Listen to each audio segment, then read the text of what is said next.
It was Friday night when I first heard him. I was going to go outside and check who it was, but I remembered what my neighbor said. Don't let him get to you. I moved into my new neighborhood in Massachusetts last week. The previous owner died from some sort of disease. The folks in the neighborhood were very welcoming. I made friends fast. The person I know the most is probably my neighbor Alex. He's a single dad with 2 kids. Well, it was 2 kids. His 15-year-old died last year. Alex seemed like a really kind guy, but there was something about him that threw me off. It was Friday evening and we were just talking about stuff while smoking our cigarettes. He looked at his watch and seemed pretty tensed. Shit! What's wrong? I asked him. He looked at me. It's getting late. I should go close the windows and doors to make sure Brendan isn't out, he says. I look at him confused. Why lock the windows and doors? I ask. He looked at me surprised. You don't know? He asked. Know what? I ask. Brandon looks at me with some serious expression on his face. He tells me about this urban legend that originated in this town. Back in 1692, a woman accused of being a witch was hanged. Her son took her body and kept it with him, hoping his mother would come back. But the day never came.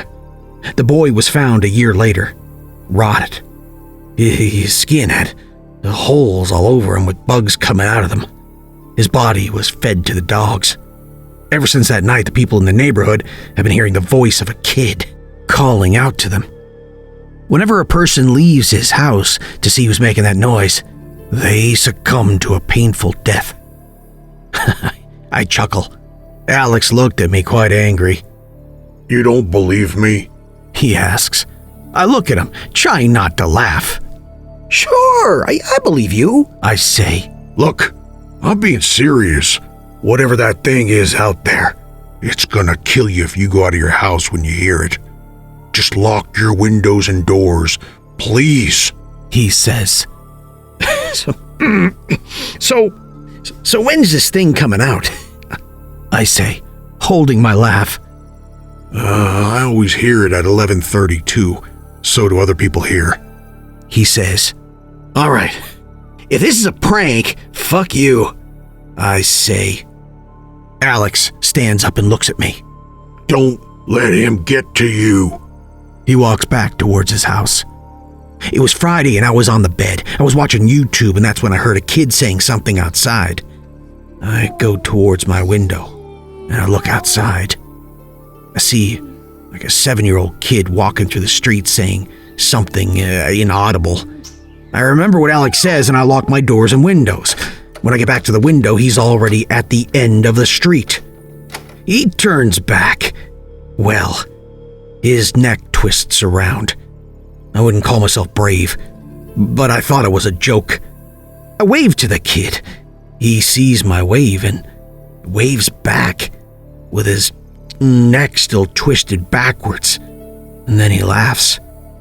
No, he screams a laugh and runs out of sight. I go back to bed, horrified, but I still thought it was a joke. I wake up the next day and Alex checks on me.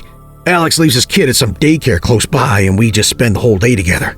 We don't do much except from talking, but he was the best friend I could ever have.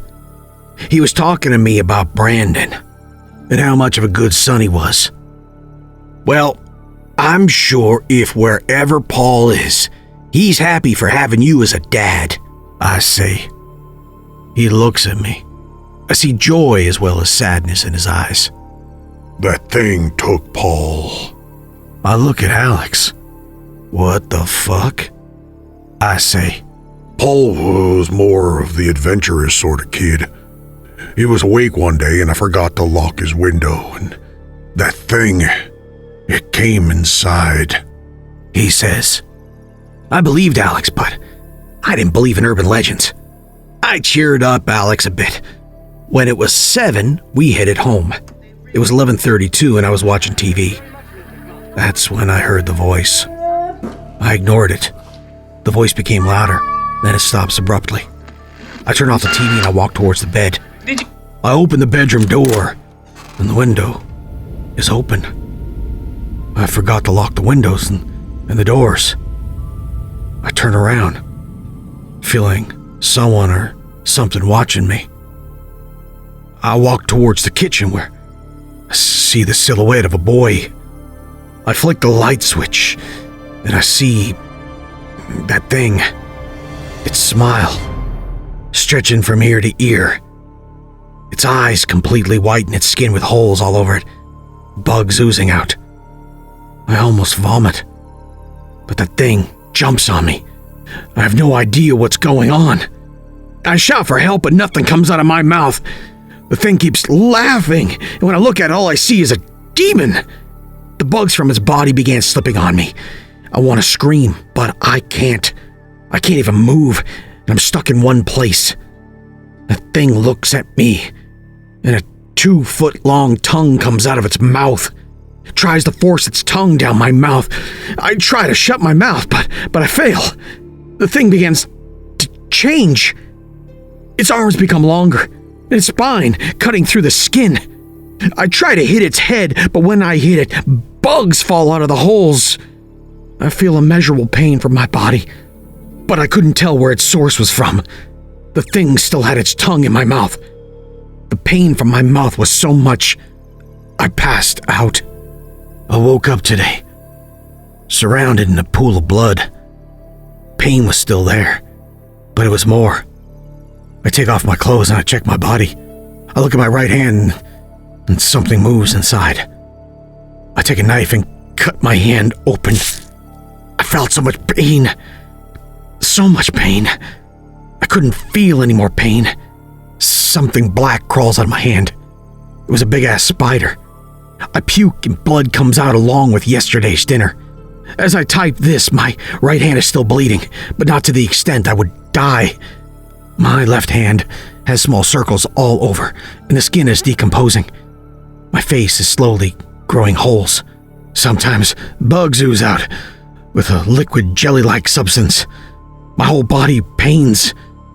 I've tried suicide, but whenever I try, the holes grow and more bugs ooze out. Some of the bugs are eating my right leg.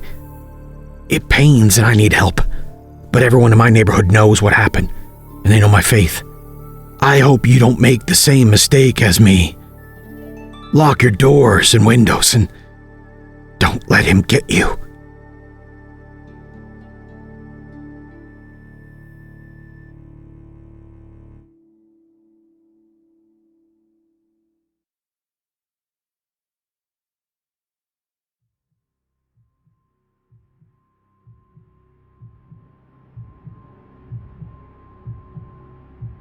I shouldn't have been there.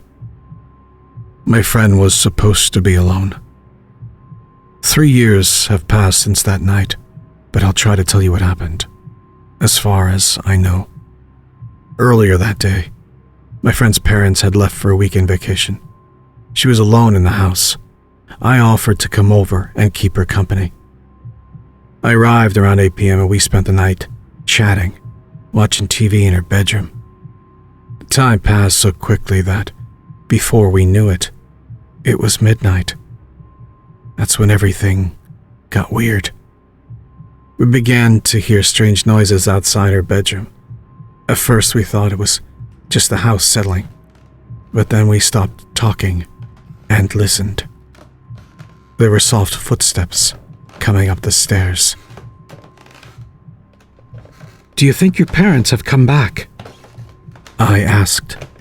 She said her parents were not supposed to return until the next evening. Besides, there were too many footsteps for just 2 people. I ran over to the door, and just before the footsteps reached the hallway, I turned the key in the lock. Suddenly, there was a profound silence. "Is anyone out there?" My friend asked nervously. We were sure there was someone outside, but who could it be? Just then we heard a beep. We whirled around and stared at my friend's laptop. She had just received an email.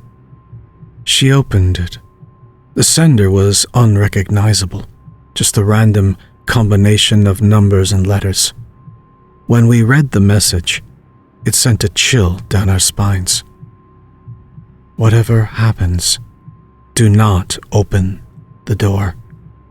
As soon as I read those words, a sinking feeling came over me. My heart was beating fast, and I felt like I was about to have a panic attack. I didn't know what to think. Maybe it was just someone playing a silly joke on us. Maybe it was someone trying to save our lives.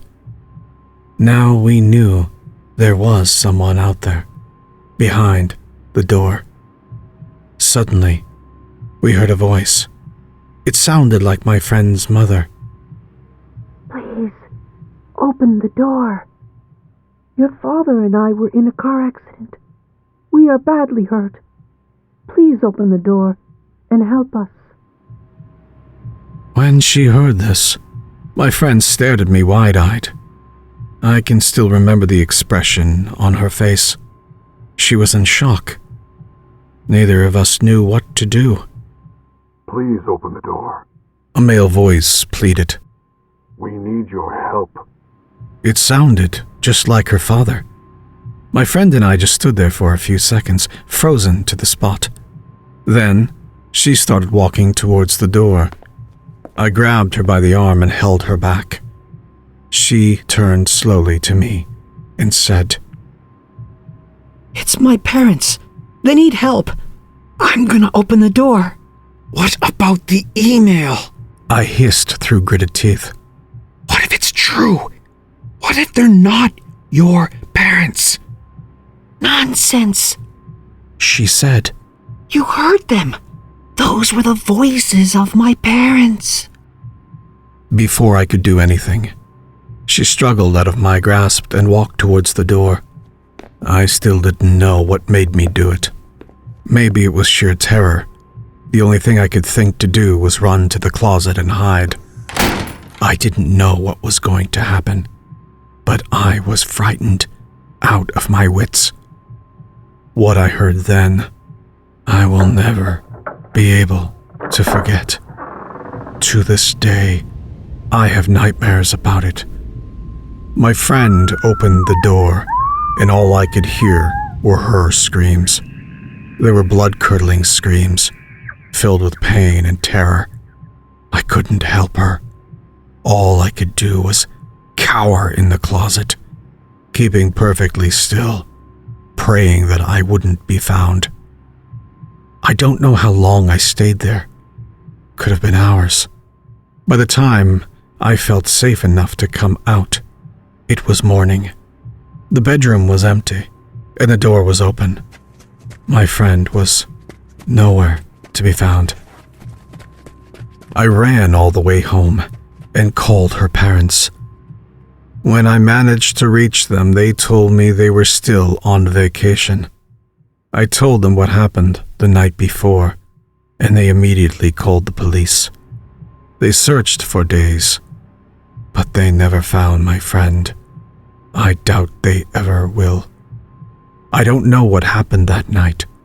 I don't know who or what it was that came and took my friend away. But I know they were out there. I also know that I shouldn't have been there that night. I shouldn't know they exist. I know someday they will come for me, but whatever happens, I will not open the door.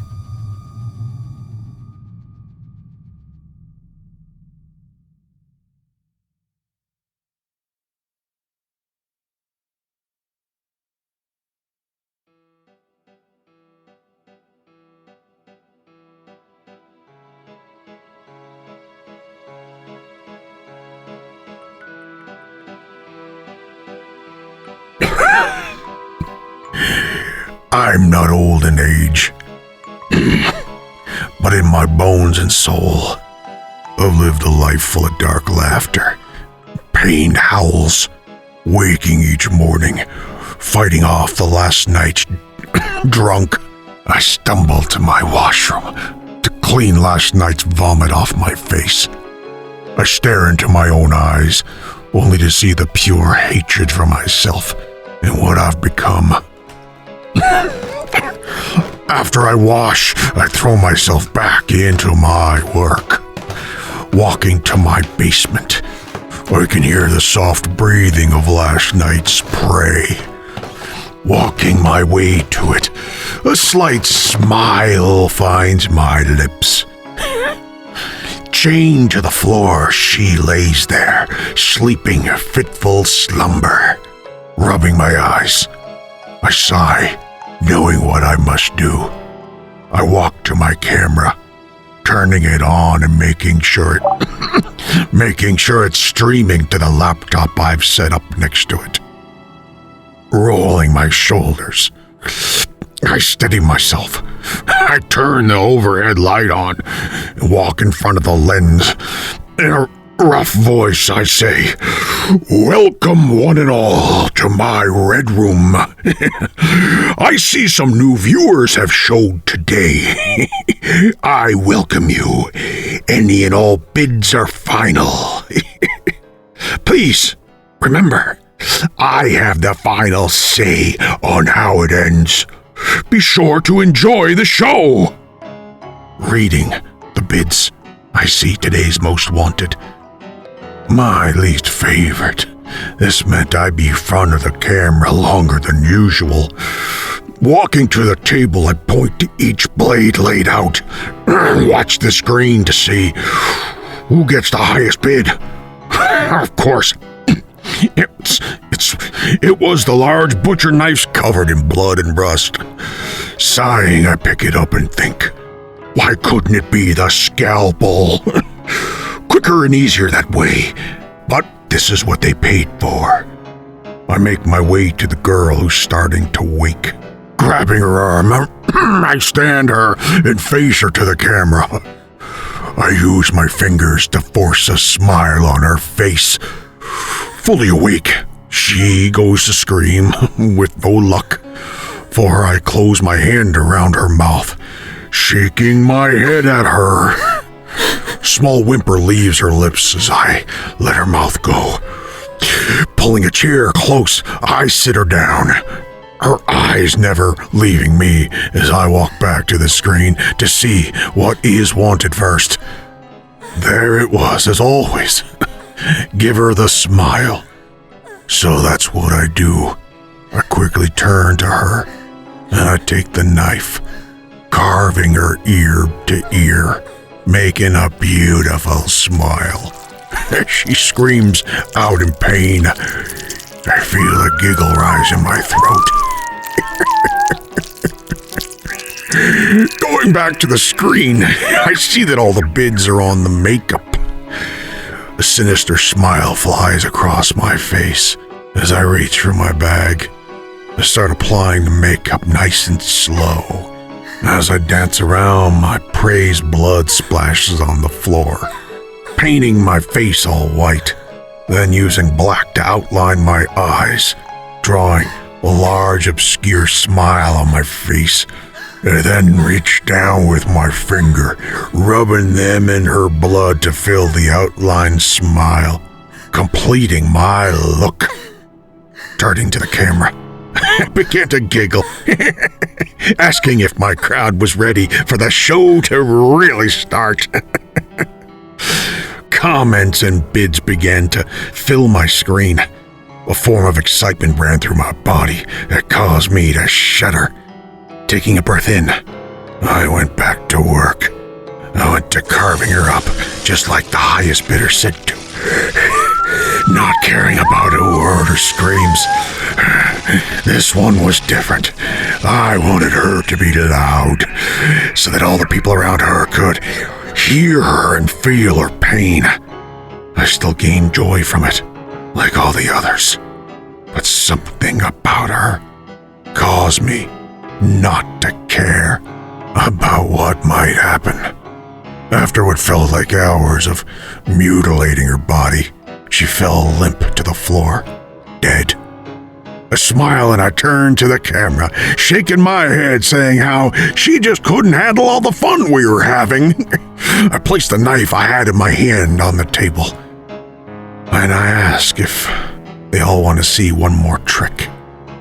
with the screen lighting up with comments screaming for more. I let out a chuckle, and with my blood-soaked fingers, I dug them into my eyes, feeling them pop under pressure. I do my best to rip them from my face, laughing all the way.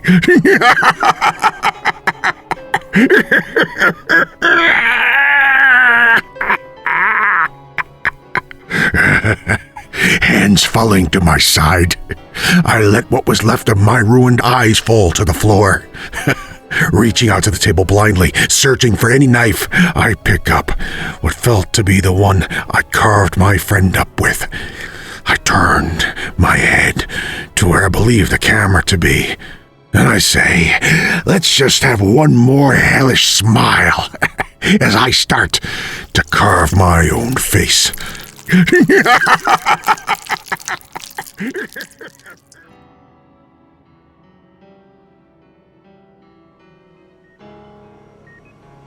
I wake up a few weeks later, chained to a hospital bed to unknown voices.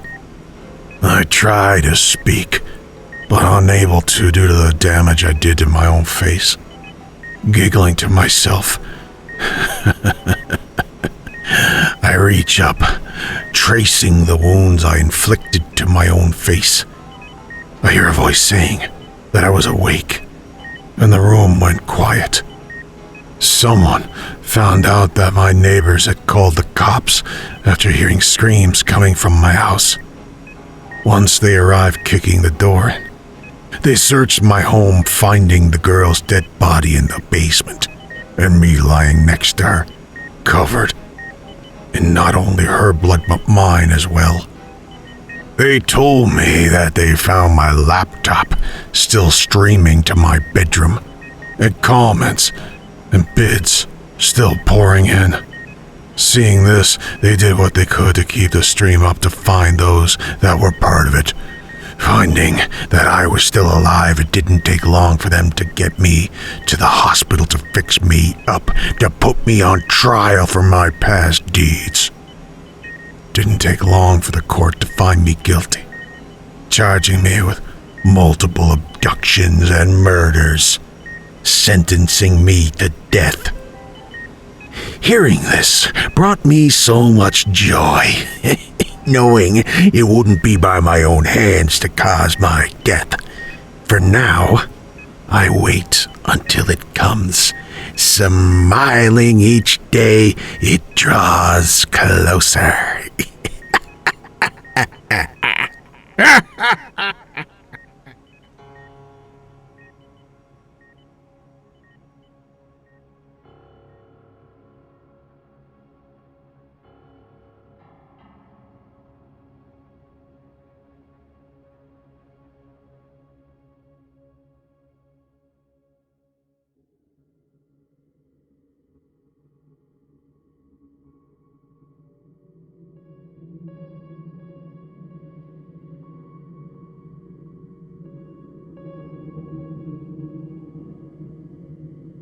23rd December 1923.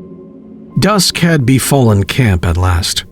Once that came and my fuel had dwindled to nothing, I had no choice but to tread down the steps of the temple ruins, into the dark nothingness.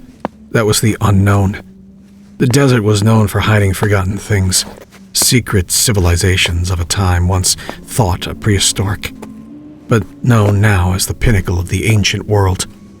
As I guided myself downward, with nothing but my torch and wits to aid me, I could only think to myself, how had this place come to be? For days I traveled, and there was no comfort of the previous civilizations for miles. It just seemed to be here, as if it always was. Was this even a temple? I studied the walls of the staircase. It showed depictions of war and famine, pestilence and sorrow, depictions of events that would only transpire thousands of years later. At last, I stumbled to the base only to be met with a corridor standing at least 4 feet in height, and just wide enough for myself to press on forward. My eyes stung from the barrage of dust and sand, and my palms, once steady, now racked with nerves and perspiration. Lined on either side of the corridor stood stone sentinels of what I assumed to be a pantheon of old Hellenic deities. Terracotta bowls sat at their feet, filled with what once gifts and offerings of food now lay empty from prior raids or full of bones, teeth, and metallic fragments. I could see the soft illuminating glow of strange, foreign foliage at the end of the corridor that encouraged me to continue, but an ever-aching, churning feeling in the pit of my stomach told me this was wrong. Whatever rituals that were performed here were those of pure horrific detail and inhumanity. The claustrophobic corridor opened in a gaping maw of a cavern, some kind of chamber, confirming this was more than a simple place of worship. In the center of the room, laid amongst the scatterings of gold and jewels, was a skeleton. It ran the entire circumference of the cavern, twice over, and was donned with amulets strung across each rib bone. Its skull alone was triple my height, and it looked as if it was of a primordial reptilian species. The winding spine and ribcage, once housing an interior I could only imagine as being one of the eldritch horror, was now hollow and void. The bite-sized bones of human sacrifices it had once consumed lay strewn and neglected across the center of the hall. The creature seemed to have died peacefully. Its limp mouth and empty eye sockets rested in contentment. My eyes began to wander until they landed on not one but 4 broken and rusted shackles. Giant things that I assumed were used to restrain the beast. I almost felt pity for it. How long had it been here? Being tossed, gold and people, left alone in this cave for eons. I stood at the threshold to another world within my own, a world of grit and decay and lunacy. I felt a quaking presence in the very core of my being. Slowly, it grew more violent. It wasn't just an internal presence. The gravel at my feet, as I was knocked from balance and sent careening downward into the pit, the belly of the beast. My torch went out, and I was drowned in black as the stones scraped against my skin, etching lacerations and bruises across my arms, leg, and back. I sat as the cave groaned and rumbled all around me, my senses a wreck from the fall. Then it stopped.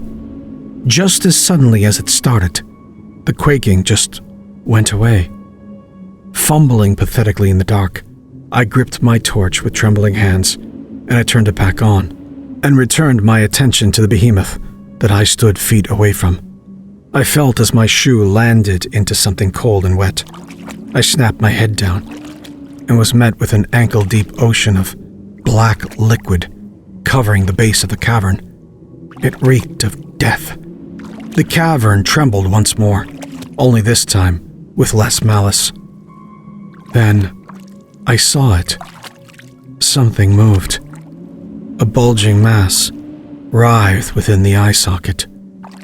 My breath was caught, throat ran dry, and I felt the blood drain from my entire body.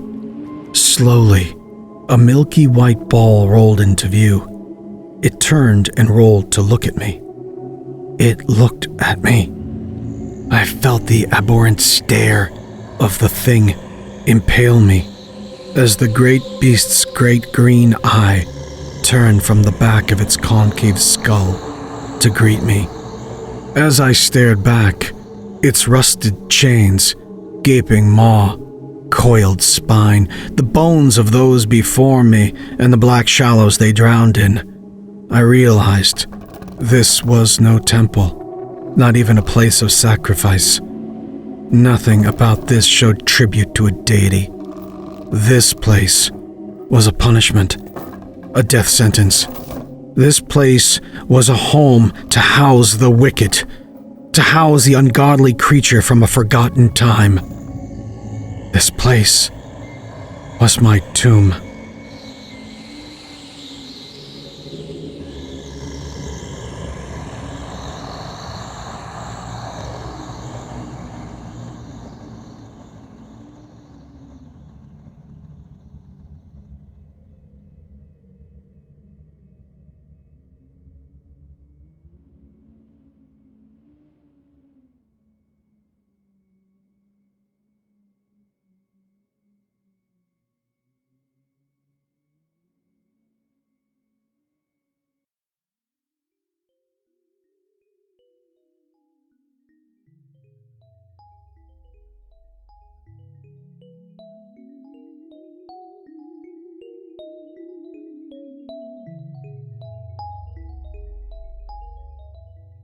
I used to hate it.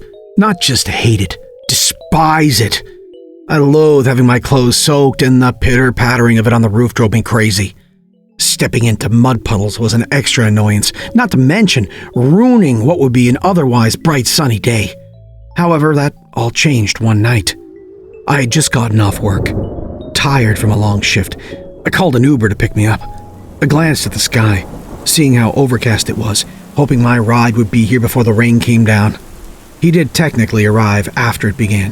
Thankfully, though, it was before it really started pouring. How you doing? My driver asked. All right, just a little tired. I feel you. Can you believe this weather? I checked it earlier and it said it was only a 2% chance of rain. Well, I guess it was a big 2%.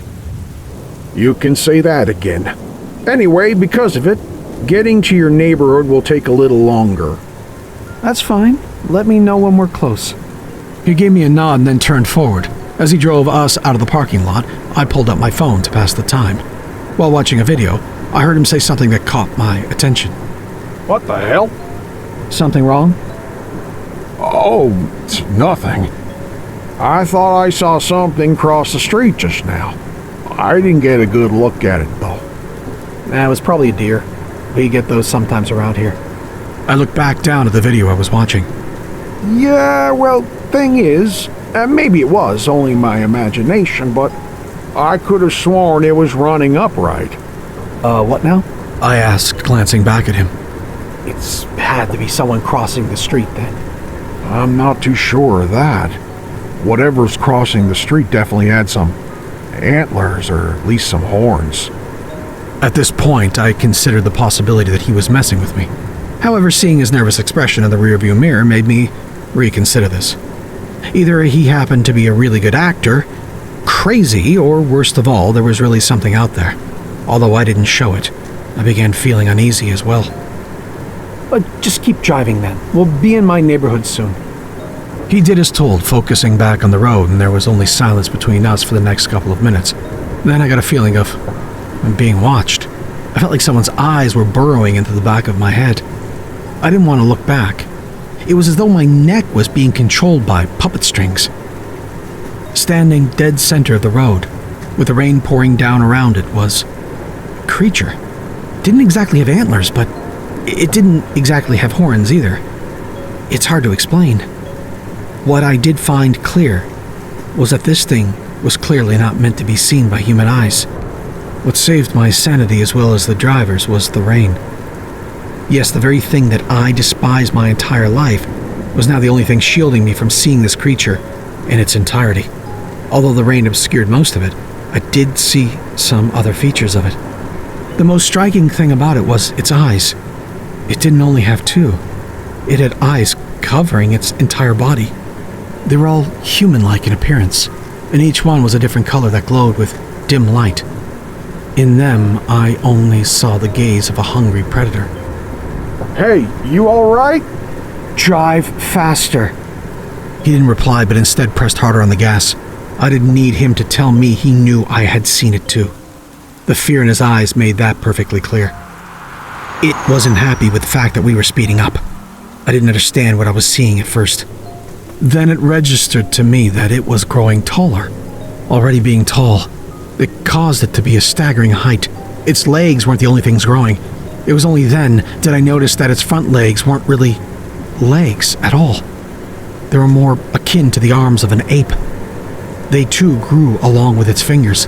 Despite how unnerving that was to see, it was only the second most terrifying thing it did. The first was when it let out a screech and gave chase. Jesus almighty H. Christ! My driver said, looking into his rearview mirror and seeing what I had. It was impossibly fast, catching up to us with ease. Go faster! What do you think I'm doing?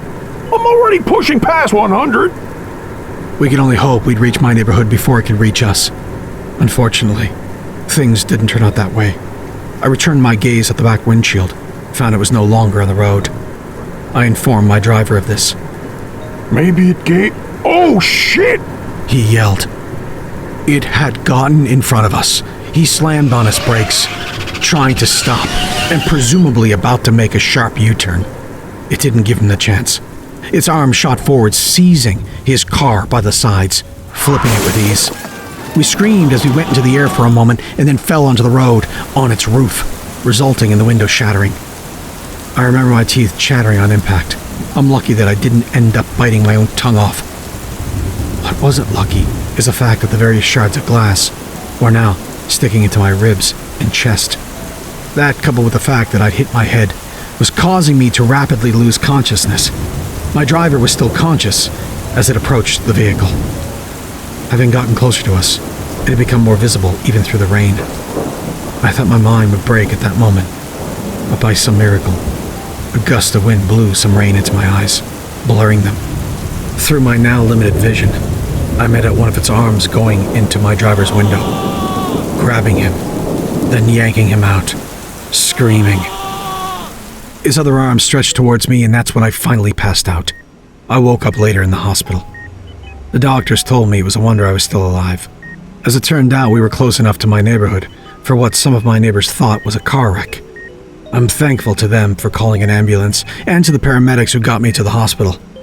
They had to defibrillate me on the way there, and I required a lot of blood as well as bandages plus stitches. Some cops were there to take my statement. I knew that telling them the truth would get me thrown into a straitjacket. Therefore, I instead told them a deer caused my driver's car to be flipped. That's sort of true. They thankfully didn't press me for further questions. It took me many months of physical therapy, but I'm happy to say that I've managed to make a full recovery. I've also got a new job because my previous one let me go for missing too many days. Personally, I think it's better this way. The job I have now is so close I can walk to it. Plus, I don't have to take that godforsaken road anymore.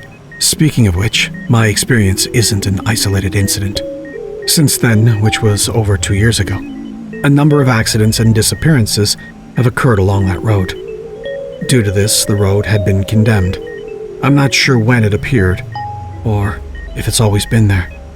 Maybe it's some kind of extra-dimensional being that decided to come into our world. Maybe it's a forest spirit awakened, enraged by humanity encroaching on its territory. So far, I'm the only one who has survived seeing, and I think I know why.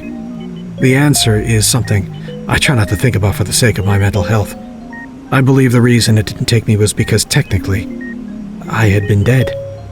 That means it only wants live prey to do with what I have no clue. Nor do I wish to ever find out. Sometimes, when it's raining, I'll stare out my window and think about that night, about how it kept me from fully seeing that creature.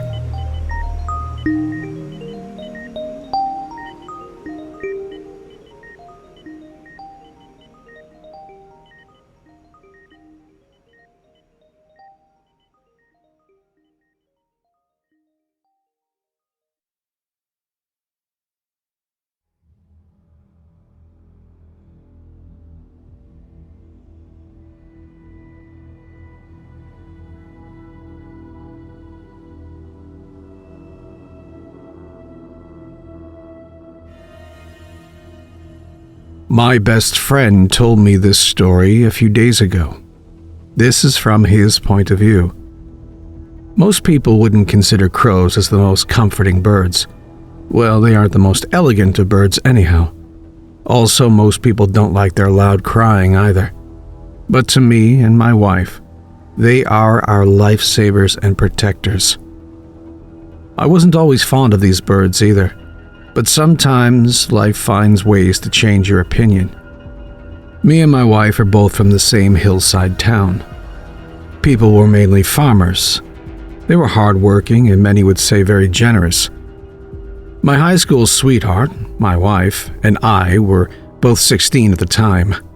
Farmers in the area decided to cut down a large banyan tree near the town cemetery. They wanted to chase away the crows, which lived in it, because these crows would often eat the crops and steal eggs. Sometimes they would even raid kitchens. I was very glad of this news when I heard it. I was always irritated by the constant crowing sounds, so to me the fact that people were trying to chase them away was a relief. But this was not the case for my girlfriend. "They're just hungry, that's all. Sure, they would eat some of the crops, Do they even have to make such a rash decision? This was her reaction to when she heard that the tree was going to be cut down. She's been like that as long as I can remember. She had sympathy and love for all living things, including the crows. Whenever we had time to sneak out behind our parents' back and have a little time alone, she would often bring breadcrumbs with her. She would feed them to the crows and other birds. I never really liked her doing that. I didn't say anything because I didn't want to upset her. But as I recall, many considered the tall banyan tree which spread over the creepy-looking cemetery and the ocean of crows nested as a bad omen. Only 2 people were objected to cutting it down. One was my girlfriend. The other was an old man who lived near the cemetery. He was furious about them cutting the tree, but nobody listened to him and they decided to go down with it. I still remember that day when they cut it down. They bursted firecrackers to scare the crows away. Then they cut down the large branches one by one, and finally the entire tree. While cutting it down, a large section of the tree fell down and broke the wall guarding the cemetery. People didn't mind it that much, as graves were fine. Without their home, the crows flew away, leaving some broken eggs and nests along with many dead hatchlings. As one of the mob, I was glad that they decided to chase those annoying birds away from our tiny town. As I was leaving, I saw someone untying the old man who protested against cutting the tree down. The mob had tied him up before so he wouldn't cause a scene. I felt bad for him. He shouldn't have had such a harsh treatment. You fools! You doomed us all! He kept mumbling the same words over and again, sobbing and laughing maniacally. Over the next few days, I began to feel something was different. The village was getting more and more silent. Birds weren't chirping anymore. Even the wind was getting silent. Something's wrong. I'm feeling scared. My girlfriend began to complain to me. Though I would console her, I couldn't shake the uneasy feeling I had. 2 weeks passed. I was going back home after I walked my girlfriend to her house. I began to do it a few days ago since she said she was afraid to walk home alone. My home was just beyond the cemetery. As it was evening and darkness comes early in the hills, I began to walk faster. When I was about to pass the cemetery, suddenly I saw something. The old man was running away from there, bleeding. He had an axe in his left hand. He collapsed at his doorstep. I rushed to his aid. Baba! Baba! What happened to you? Who did this? I asked him. He began to softly moan. Kill me now, boy. Kill me. I thought he was crazy, and I began to rise up to call an ambulance. Then suddenly, he rose up and pulled me down with monstrous strength, and roared. Listen to me, boy! I was scared. Listen, they're coming. There's no way to stop them all. He mumbled. I asked him who was coming, to which he replied, the dead. I still didn't have a clue, which made him angrier, but he calmed down and asked me to listen. He said, There's something evil lives in this land. This evil don't let the dead move on, but instead twist their souls with jealousy and resentment towards the living. The dead want to prey on the living and make them join their ranks. They're going to come out any minute now. The only thing they feared is gone. I asked what thing? He spoke while blood drooled from his mouth. Them crows. They feared the crows in that tree. You must be wondering why I didn't tell anyone about it. 'Cause they think I'm crazy. I lost count how many times I tried to convince people to leave this town, but none listened. It's as if the evil wants them to stay here. I notice people from this town are always pulled back to here, all laid to rest here.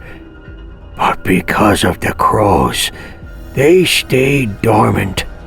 Now that we cut the tree down, there's nothing to stop them. I was attacked by one of them. Please, cut off my head now. I don't want to join them. Please. Those were his last words as he succumbed to his wounds. I could clearly see he wasn't lying. His body was getting darker and foul-smelling. When I saw his hand begin to twitch, I took the axe and carried out his last wish. The sun was almost gone. I wanted to save my family. As I was running, I could hear tombstones moving in the cemetery. When I reached home, the door was open. There were no lights. I called for my parents, but none responded. So I somehow went to the hall and flicked a light switch. There I saw my mother, laying dead on the floor, while my father was eating her mangled corpse. I wanted to cry, but bit my tongue and stopped. I slowly backed away from there, as his attention was not on me. I quickly got out of the house. I could hear moans from our neighbors and loud screams. I realized that my girlfriend was in danger too. I ran through the plantations to get to her house. I could hear more and more people running for their lives. I chopped some dead who ran towards me. I had one mission then, none was stopping me. When I reached her home, the door was locked. Help me! Someone please! Mom! Dad! Don't hurt me! I heard cries. I was relieved to know that she was okay, but she was in grave danger. I broke the door with the axe, and hearing those things who used to be her parents rush outside, I strike them down, hiding beside the door. When I was sure that they wouldn't get up, I began to call her. Anita, come out, it's me! Where are you? I heard the door upstairs open and she ran towards me sobbing. Mom and Dad, something is wrong with them. They tried to attack me. She was crying. I asked her if she was all right, and she said she was fine. I told her that we were going to get out through the back door. I didn't want to see her parents. I decided it was best to get out of town through the main road. Wind was rustling. It was going to rain soon. We slowly moved behind the building and hedges, avoided getting spotted. Suddenly we heard another inhuman roar behind us. They spotted us, and they were hungry. We ran for our lives. I lost my axe while running. While we were crossing the cemetery suddenly, Anita's face down. Looking back, I saw a legless corpse clutching her ankles. I kicked it off, loosening its grip. She tried to walk, but her ankles were sprained. I had to carry her and run. It had started to rain heavily. We were both drenched and my legs were getting tired. We were almost out of town. Then suddenly, they trapped us in a circle from all sides. With no way to escape, I told her to close her eyes. I prayed for a swift death, though I know it won't be one. As I waited to be killed by the monsters, who were once our family, friends, and loved ones, suddenly, I heard a crowing sound. I saw a crow was sitting on a tree nearby. Its eyes were glowing like embers. Seeing that crow, they halted at their tracks. Then suddenly lightning struck, lighting up the dark sky. I saw a whole army of crows circling us in the sky with fiery red eyes. Suddenly, one of them made a loud sound, and all the others began to do the same. Their cries began to drown out the rain itself. Then all of a sudden, they began to come down, attacking the undead. Some of them began flying around in a circle. I used this chance and began to run. We finally were about to make it downhill. Suddenly I saw lightning hit the top of the hill. Earth began to shake. Anita said that it's a landslide. Before we could even react, mud and water swept us away. When we woke up, we were both in the hospital. Pretty badly hurt but alive. The police constable who came to take our statement said the entire town was swept away by the landslide. They couldn't even find any bodies till now. I asked them how did they find us. He said, Rescue teams were searching for dead bodies, then suddenly they saw crows circling in the sky. They thought there must be some dead bodies. They came and found the two of you, unconscious and covered in mud, barely alive. We both decided not to tell what happened to anyone. We were the only survivors in a town full of 300 families. We both knew why they couldn't find any bodies, because they aren't truly dead anyway. Once we left the hospital, we were separated for a while. She was sent to a girls' orphanage and girls' school run by the government, and I was sent to a care home for boys, since I was still badly limping from the accident. We kept in touch through letters. Once we were both working, we married and had 2 children. Our old hometown has since been taken over by the forest. Government prohibited resettlement plans there because of the risk of another landslide. But that place still has a grip on us. Sometimes we would both hear something in the back of our mind telling us to go back. Be home. Why wouldn't you visit your family? These voices are often followed by crows, crowing in the yard, to wake us up from this trance, reminding us of the horrors, protecting us from ourselves.